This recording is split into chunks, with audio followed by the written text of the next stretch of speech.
Salut tout le monde. Aujourd'hui nous voilà à Strasbourg. On se rend au Purgatoire. Salut Emmanuel. Salut Marion. Le voilà. Salut. Salut Marion, bienvenue.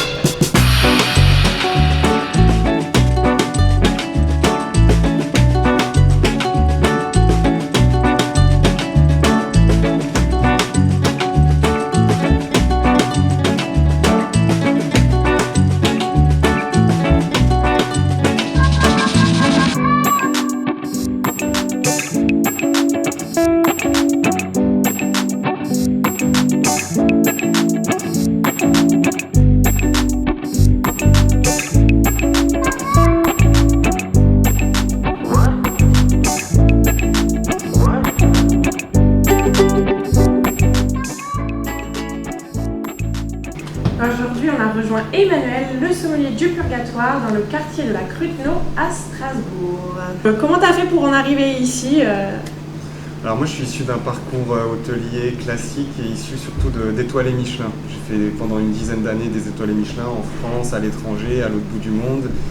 Et puis envie de revenir à quelque chose d'un petit peu plus populaire, un peu plus proche des clients, un petit peu moins de pression aussi. C'est pas parce qu'on est dans un bar à vin qu'on n'est pas exigeant avec ce qu'on fait, qu'on n'est pas exigeant avec notre carte des vins, avec les produits avec lesquels on travaille. Et 80% des produits sont issus de l'agriculture biologique ou biodynamique et quelques produits nature aussi. Combien t'as de références à peu près là sur la carte des vins? On doit être entre 180 et 200 références. Moi j'ai une petite question quand même. Pourquoi ça s'appelle le Purgatoire? Alors ici vous êtes dans une ancienne chapelle. Une ancienne chapelle qui a été construite au XVIe siècle. Voilà, donc c'était un lieu de culte. Et puis pour l'histoire du lieu, c'était pendant 40 ans une institution strasbourgeoise qui s'appelait le Renard Prêchant, voilà, qui a fermé en décembre 2018. On a fait un petit peu des travaux pour essayer de rendre le lieu un petit peu plus chaleureux, un petit peu plus attractif, et on a ouvert en mai 2019. Format bar à vin, mais on fait aussi de la bonne cuisine avec un très bon chef, et on est maître restaurateur depuis quelques temps. Toujours un bon vin avec de la bonne cuisine, l'un va pas C'est sans parfait, l'autre. c'est ce qu'on demande. Voilà. Alors on est à un endroit populaire, la bouteille la moins chère se situe à une vingtaine d'euros, service compris, et puis après on a des raretés sur certains vieux millésimes où ça peut monter beaucoup plus. On essaye de toucher un peu tout le style de clientèle. Par exemple le domaine Valo que tu connais, hein, je pense. Chez Anaïs, Voilà, c'est une fameuse bouteille. vigneronne. Voilà. C'est propre, c'est gourmand, il y a un peu de puissance. On a Veronica Ortega, ça c'est une belle découverte aussi que j'ai faite l'année dernière, qui est installée à Bierzo dans le nord de l'Espagne, sur son premier millésime. Très peu de bouteilles, très peu de production. Une femme qui a fait ses armes en Bourgogne, dans la vallée du Rhône et en Priorat, et qui fait des vinifications ultra précises.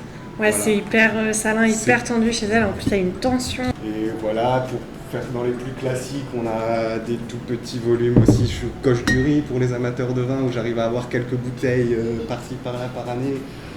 On a des Jura avec Stéphane Tissot, qui est aussi Très chouette aussi sur le pinot noir. Ouais. un grand vigneron. Voilà. Bon, alors, et si tu avais une pépite à nous présenter? Pour éviter qu'elle soit accessible par le grand public. Voilà, ça par exemple, Bah oui, Bangloff. ça te parle. Bah oui, Voilà. évidemment. Nord de la vallée du Rhône sur l'appellation Côte-Rôtie, la cuvée Sereine Noire en 2011 de chez Gangloff. 2011 en plus. Voilà. Au Ça top. commence tout juste à bien goûter. Hein. Ça, c'est des bouteilles, il faut les attendre. C'est vraiment dommage à boire un petit peu trop jeune. Et ça, c'est pareil, c'est pas toujours évident à trouver. On est content de représenter sûr. ce genre de domaine. Mais c'est ça qui est bien aussi ici, c'est qu'on peut trouver des bouteilles à un prix hyper accessible, des bouteilles beaucoup plus recherchées. On peut se faire plaisir sur une cuisine facile et vraiment bien faite. Et je pense que c'est ça aussi qui fait l'attractivité d'ici, quoi. C'est qu'on peut bien boire, bien manger et voilà, passer une bonne soirée. Alors là, on va rentrer dans un espace un peu particulier. Vous allez voir, la déco mérite le détour.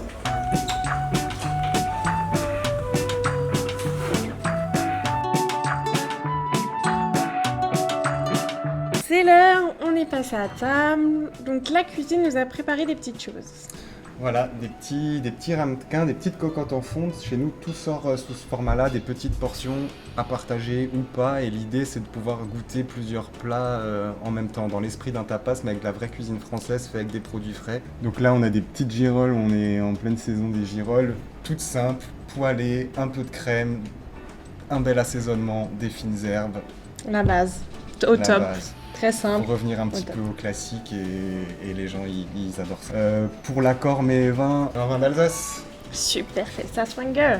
Voilà, issu d'une collaboration de trois vignerons sur des Riesling très secs, très droits en bouche.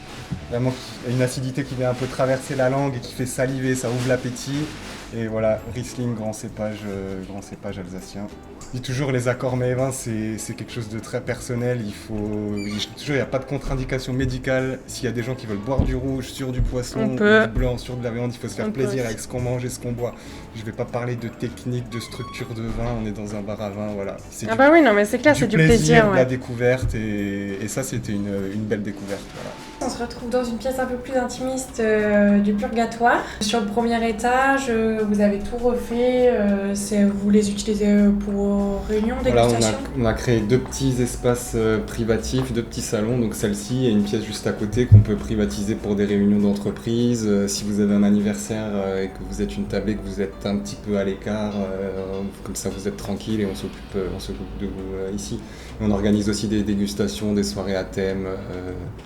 En petit comité toujours. Ça c'est chouette, ça anime un peu le restaurant. Qu'est-ce que tu nous as sorti? Savagnin chez Tissot. Voilà, Savagnin de chez Tissot, donc dans le Jura. On a déjà parlé du vigneron tout à l'heure. Sur des Savagnins oxydatifs, donc c'est particulier, c'est vraiment typé Jura. Voilà, et ça c'est pour accompagner un houmous, parce que c'est un houmous maison auquel on rajoute pas mal d'huile de noix, un peu de sésame. Et c'est assez sympa. Ouais, ça, le côté noix qui va bien aller avec le Savagnin. C'est ça. Va bien se marier avec. Le Purgatoire, ouvert de 11h à 1h30 du matin. Et Emmanuel, peux-tu nous expliquer un peu le principe, comment ça se passe? Tu viens de dire l'essentiel, ouverture en continu toute la journée, tous les jours de la semaine. Et juste au niveau de la cuisine, le midi, c'est vraiment une cuisine du marché sur ardoise. Des suggestions en entrée, des suggestions en plat. Le soir, les petits cocottes en fonte que tu as vu tout à l'heure. On fait des brunchs le samedi et le dimanche, des brunchs à la carte. Donc je récapitule, si vous êtes à Strasbourg, que vous avez envie de vous faire plaisir sur les vins, que vous voulez manger local et diversifié, c'est au Purgatoire à la Cruteno.